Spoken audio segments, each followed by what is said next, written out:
আমার স্বামী ভ্যান চালায় আমার মেয়েকে ডিপ্লোমা ইঞ্জিনিয়ারিং পড়াইছে, এখনো সার্টিফিকেট বাইরে না।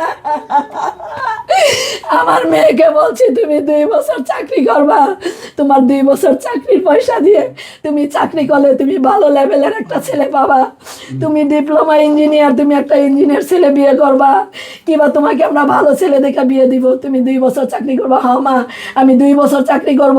আমি জীবনে ঘুরি নাই, পড়ালেখার লাগে আমি কোনো জায়গা যাইতে পারি নাই। আমি অনেক জায়গা ঘুরবো, আমার জীবন এনজয় করব, তারপর আমি বিয়ে করব। এর আগে বিয়ে করব না। কিভাবে কি হয়ে গেল?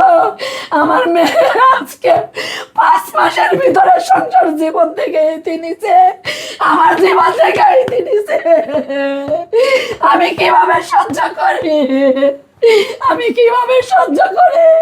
আমার জলাজন্ত সন্তান সন্ধ্যার সময় আমার হাতের রান্না খেয়ে গেছে, রাত্রের বেলা মারা গেছে, সকালবেলা লাশটা আমি ফলরে শোয়া। আমি কি করে ওরা বাড়িতে কেউ খবর